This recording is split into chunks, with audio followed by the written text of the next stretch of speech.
Guys, welcome back to my YouTube channel. അപ്പോൾ ഇന്ന് പുതിയൊരു വീഡിയോ ആയിട്ട് വന്നിരിക്കുകയാണ് ഗൈസ്. ഞാൻ എൻ്റെ വീട്ടിലേക്ക് ജസ്റ്റ് ഒന്ന് വന്നപ്പോൾ അനിയത്തി ഉണ്ടായിരുന്നു. അപ്പോൾ അവർക്കൊരു ചലഞ്ച് കൊടുക്കാമെന്ന് വിചാരിച്ചു കേട്ടോ. അപ്പോൾ ദേ നമുക്ക് ചലഞ്ചിലേക്ക് പോവാം. നീ റെഡിയാണോ? ഓക്കെ, നമ്മളിപ്പോൾ ദേ 6 ഗ്ലാസ് ഇവിടെ വെച്ചിട്ടുണ്ട്. അതിനകത്ത് 3 ഗ്ലാസ്സിൽ നമ്മൾ വാട്ടർ നിറച്ചിട്ടുണ്ട്. 3 ഗ്ലാസ് MG ആയിട്ടാണ് വെച്ചേക്കുന്നത്. നിന്റെ ചലഞ്ച് എന്താന്ന് വെച്ച് കഴിഞ്ഞാൽ ഈ ഇടയ്ക്കിരിക്കുന്ന MG ഗ്ലാസ്സിൽ ഏതെങ്കിലും ഒരു ഗ്ലാസ്സിൽ നിന്നിട്ട് ടച്ച് ചെയ്യാം, അല്ലെങ്കിൽ വാട്ടർ ഇരിക്കുന്ന ഗ്ലാസ്സിൽ ടച്ച് ചെയ്യാം. പക്ഷേ ഇതിപ്പം മിക്സ് ആയിട്ടാണല്ലോ ഇരിക്കുന്നത്. ഒന്നെങ്കിൽ ഒരു സൈഡ് ഫുള്ള് വാട്ടറുള്ള ഗ്ലാസും ഒരു സൈഡ് ഫുള്ള് MD ഗ്ലാസും ആക്കണം. Your time starts now.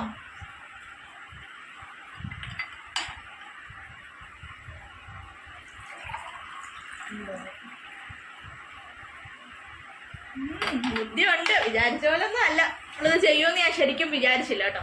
അപ്പോൾ നിങ്ങളുടെ സിസ്റ്റേഴ്സൊക്കെ നിങ്ങൾക്ക് ഉണ്ടെന്നുണ്ടെങ്കിൽ അവരുമായിട്ട് ചെയ്യാൻ പറ്റിയൊരു അടിപൊളി ഒരു ചലഞ്ചാണ്. അപ്പോൾ എല്ലാവർക്കും ഒന്ന് ട്രൈ ചെയ്ത് നോക്കണം. നിങ്ങൾ എൻ്റെ ചാനൽ ആദ്യമായിട്ടാണ് കാണുന്നതെങ്കിൽ എൻ്റെ ചാനൽ ഒന്ന് സബ്സ്ക്രൈബ് ചെയ്യും. ഇതുപോലുള്ള ചലഞ്ച് വീഡിയോസുമായിട്ട് ഞാൻ ഇനിയും വരുന്നതായിരിക്കും ഗൈസ്. അപ്പോൾ അതുവരെയും സ്റ്റേ ട്യൂൺ.